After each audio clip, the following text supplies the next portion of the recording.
அஷ்டமாதிபதி சனி 7ஆம் இடத்தை பார்க்கிறாரு. பெண்களாக இருந்தால் கணவருடைய தேக ஆரோக்கியத்துல கவனம் செலுத்தணும். இந்த மாதம் மருத்துவ விரய செலவு உண்டு. அதனால மருத்துவ செலவு இருக்கனால ஹெல்த்ல ரொம்ப ரொம்ப பார்த்துக்கங்க. உங்களுடைய கணவருக்குமே நீங்க பார்த்துக்கணும். நபர்களோட, அறிமுகம் இல்லாத நபர்களோட நீங்க சாட் பண்ணாதீங்க. வீட்டுல உங்களுக்கு சண்டை போடுறாங்கன்னா அவங்களே கொஞ்ச நாள் கழிச்சு உங்களுக்கு ஆறுதல் சொல்லிடுவாங்க. அடிக்கிற கைதான் நாளைக்கும் ஒரு பாட்டு இருக்குல்ல, சேம். உங்களை இன்னைக்கு திட்டுறவங்க நாளைக்கு உங்களை எந்த இடத்துல விட்டு கொடுக்க மாட்டாங்க. அவங்கதான் உங்களுடைய உலகம், அவங்கதான் உங்களுக்காக இருப்பாங்க வாழ்க்கை பூரா. ஆனா வெளிநபர்கிட்ட போய் என் குடும்பத்துல இப்படி நடக்குதுன்னு நீங்க டிஸ்கஸ் பண்ணீங்கன்னா அதுவே அவங்க அட்வான்டேஜா எடுத்துக்குவாங்க.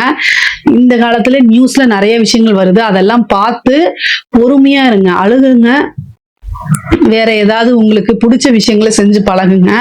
ஆனா வெளிநபர்கிட்ட உங்களுடைய வீட்டு விஷயங்களை சொல்லாதீங்க. அதுவும் இந்த காலத்துல சொல்லாதீங்க, இந்த நேரத்துல சொல்லாதீங்க. இதுதான் நான் சொல்ல முடியும். அதே மாதிரி நிறைய பேருக்கு வாகனங்கள் வாங்கக்கூடிய அமைப்புகள் இருக்கு. புதுசா ஸ்டார்ட் அப் ஆரம்பிக்கிறதுக்கு உண்டான அமைப்புகள் இருக்கு.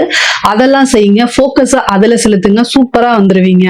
கலைத்துறை சம்பந்தப்பட்டவங்களுக்கு ரொம்ப ரொம்ப நல்லா இருக்கு. உங்களுடைய பேரு புகழ் எல்லாமே திக்கெங்கும் பரவும். அந்த மாதிரி பேர் புகழ் கிடைக்கும், நிறைய பாராட்டுகள் கிடைக்கும், நிறைய காசு பணம் சம்பாதிப்பீங்க. அரசியல் சம்பந்தப்பட்டவங்களுக்கு ரொம்ப சூப்பரா இருக்கு. மக்கள் கிட்ட நல்ல பேர் எடுப்பீங்க. அதே மாதிரி மீடியா சப்போர்ட் கிடைக்கும். கட்சி தலைமையிடமே உங்களை அங்கீகாரம் பண்ணும். புதிய புதிய வாய்ப்புகள் வரும். மீடியாவில் எப்பவுமே இந்த லைம் லைட்ல நீங்க இருந்துட்டே இருப்பீங்க. அதே மாதிரி ஈஸியா ஜெயிக்கிறதுக்கு உண்டான அமைப்புகளும் கிடைக்கும். அரசாங்க துறையில இருக்க, உத்தியோகத்துல இருக்கவங்களுக்குலாம் இது ரொம்ப சூப்பரான டைம். 6ஆம் இடத்துல கிரகங்கள் இருக்கனால ரொம்ப நல்ல அமைப்பு. திடீர்னு ஒரு ப்ரொமோஷன், பெரிய மனிதர்களுடைய தொடர்புகள், அரசியல்வாதிகளுடைய தொடர்புகள் கிடைக்கும்.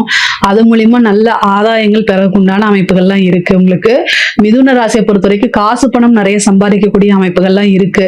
இதுல ஏதாவது சந்தேகங்கள் இருக்கு அப்படின்னா கமெண்ட்ஸ்ல கேளுங்க, கட்டாயம் நான் ஆன்சர் பண்றேன். நம்மளுடைய சேனலை லைக் பண்ணுங்க, ஷேர் பண்ணுங்க, சப்ஸ்கிரைப் பண்ணுங்க. நன்றி, வணக்கம்.